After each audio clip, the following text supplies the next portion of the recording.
you know, publicizing, like, how would you say, PR? Any tips for, like, you know, helping promote your brand as an artist? I usually work with a publicist, as far as like press contacts. Cause you need to have your own like database of contacts to like, and also like have established relationships with the press in order to like, you know, make contact there. So I rely on a publicist to like, you know, help take my products, put it into a press release, and then be able to contact press outlets and like, this is Skyler Cocco. Right. It's probably easier to have somebody who knows them to send that email. Yeah.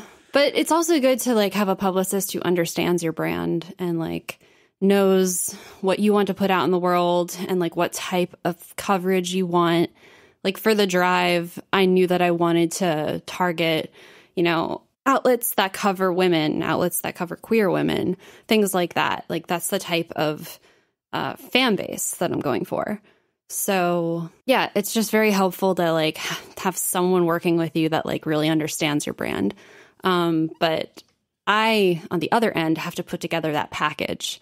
Like I need to have the music, the assets, the visuals, everything like that, fully realized before I can even like put that out into the world. Nice. How does one find like a good publicist for themselves? Oh, it's hard. I've been scammed before for sure by like, wow. Yeah, of course. I mean, that's just like part of being in entertainment. You know, everyone's trying to make their money. So it's, you know, you have to like really do your research. I feel like this is the wrong industry to try to make your money. You know what I mean? Like you would think. Yeah. Like the music business isn't exactly like the most profitable business. It's not a not profitable business, but it's, you know what I mean?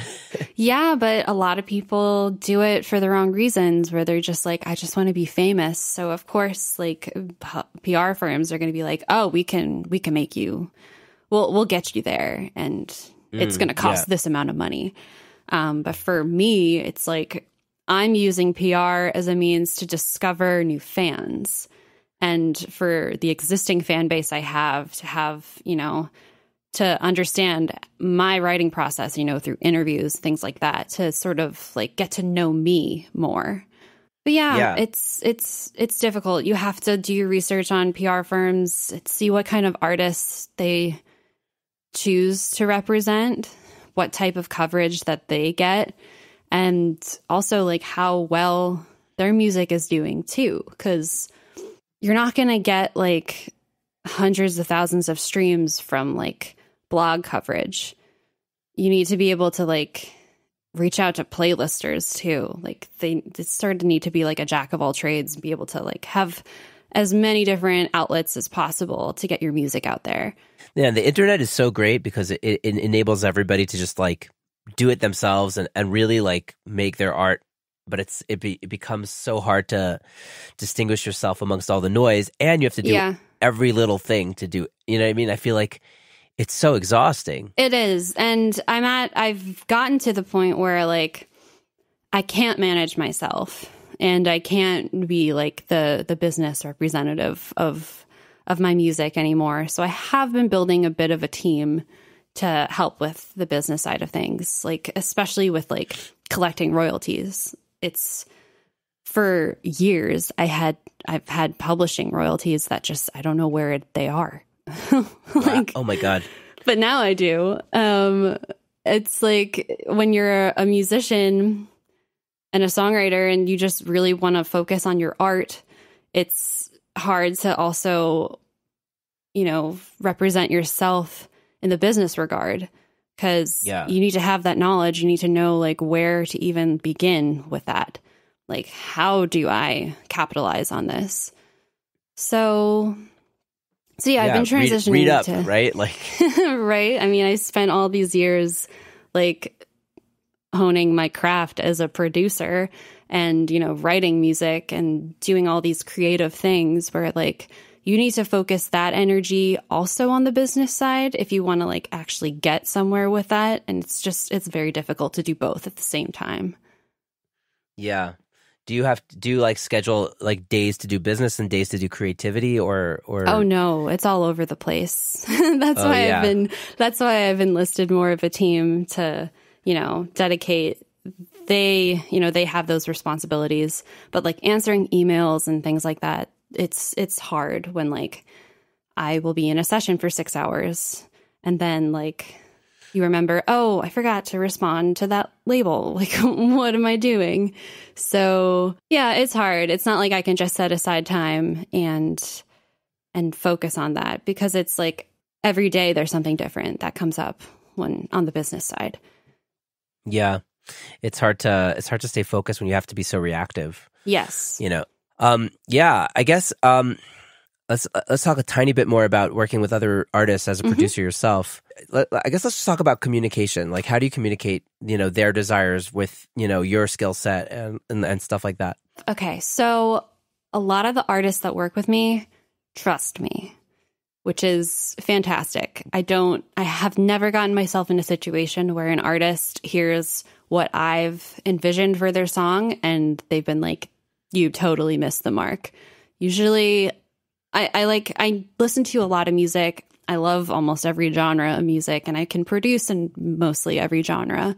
So I know what to expect when an artist comes to me with their idea or the references they have, and I know how to navigate that and be able to articulate it. So generally they trust me and they like what they hear.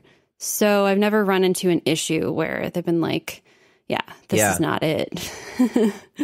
Yeah, I feel like that's a super good point, like the trust thing. Yeah. And your resume, like I don't remember who told me this, but or where I read this, but like if your resume should show, the work you've already done, your portfolio should show what you're capable of and what you do well. And then because of that, the people that are finding you already trust you because that's what they're looking for. You know what I mean? Yeah, exactly. A lot of people like, they like my songs. They like the stuff on my artist project. And they're like, I would love for my songs to sound like that too. And it's like, okay, yeah, I can definitely get that. I can do that for sure.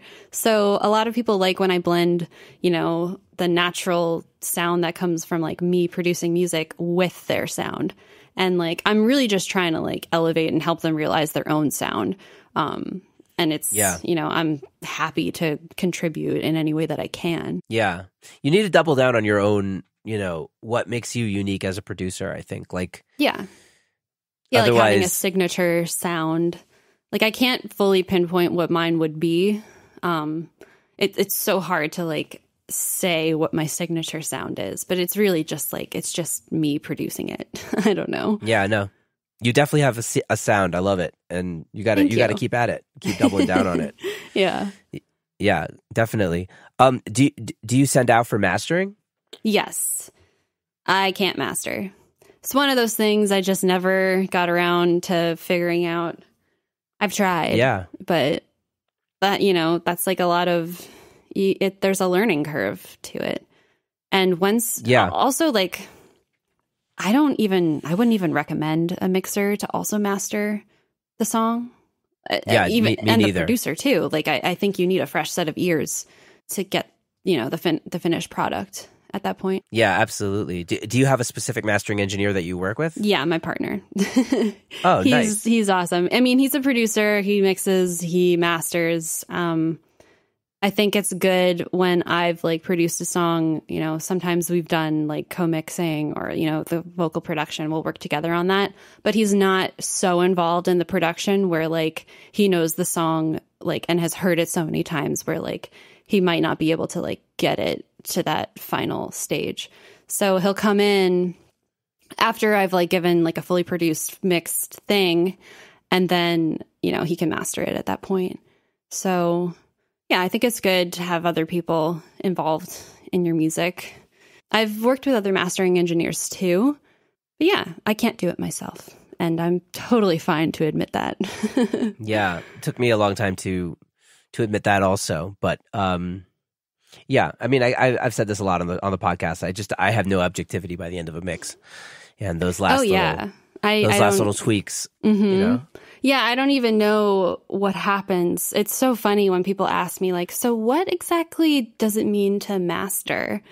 And I'm like, I couldn't tell you. It just sounds clear and like ready. It's ready like for the world to hear at that point. I don't know how to like define mastering. Everything else I can give you like a full-blown definition for how I'm mixing or how I'm producing, but like when it comes to mastering, I don't know. Yeah. I mean, the best explanation of mastering I've heard from guests who have been on the show is it's just so the song sounds good on as many systems as possible. Yeah, of course. So it sounds good everywhere, not just on your speakers. Speaking of that, how do you do you have like are you monitoring, like how are you mixing, like I mix in headphones. I have Sennheiser. Really? Let me just check what I'm using right now. Yeah, I mix in Sennheiser HD 600. They're fantastic. Oh my gosh. Those are supposed to be amazing. So they are. I've been mixing in these for like 5 years now. I don't really like to mix on like regular monitors. So I like being in my zone with my headphones. And, that's wild. Yeah. You don't find it fatiguing? It definitely is. And I am one of those people that listens to music way too loud. So that's something that I'm working on to preserve my hearing. But I don't know. I definitely achieve the best mixing when like it's right up in my ears like that. Yeah, I hear that. I mean, there's definitely what to be said about having headphones because the room just there's no room at play, right? So right. The rooms are always lying to us. Mm-hmm. It's just a matter of how bad they're lying to us. Yeah.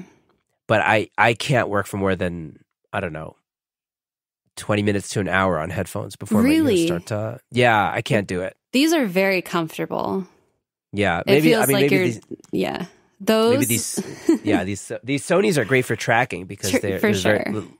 Because you can hear like the I'm like, what number are they just for the audience? Yeah, the 7506s.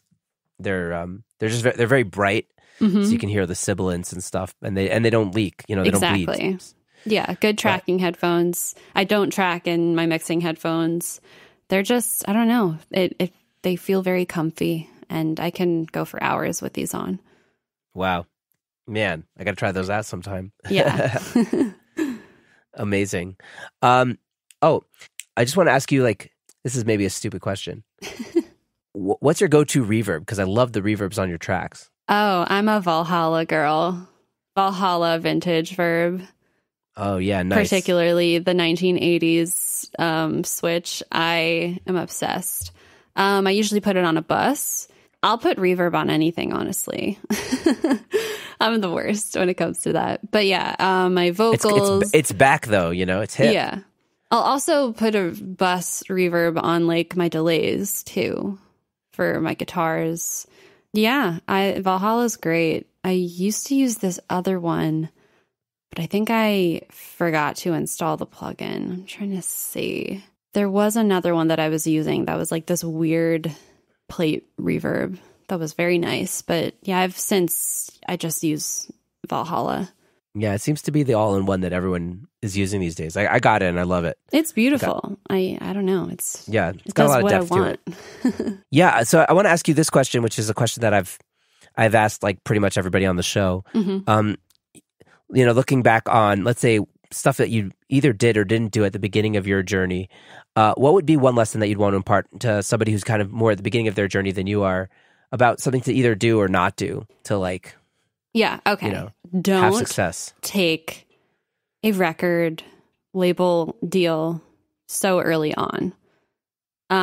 Whether it be a major label or an indie label, really trust yourself first to try and do it on your own, especially in this day and age where it's so easy to do this all on your own. Like, there are tools, there are resources. Because a lot of places don't have your best interest in mind. They have whether or not they can profit off of your music, and you are very, very, like, disposable. And you don't want something like, if this is your, like, when you have an album or an EP, that's your baby. Like, you don't want it in the wrong hands. You don't want it, like, if it doesn't do well,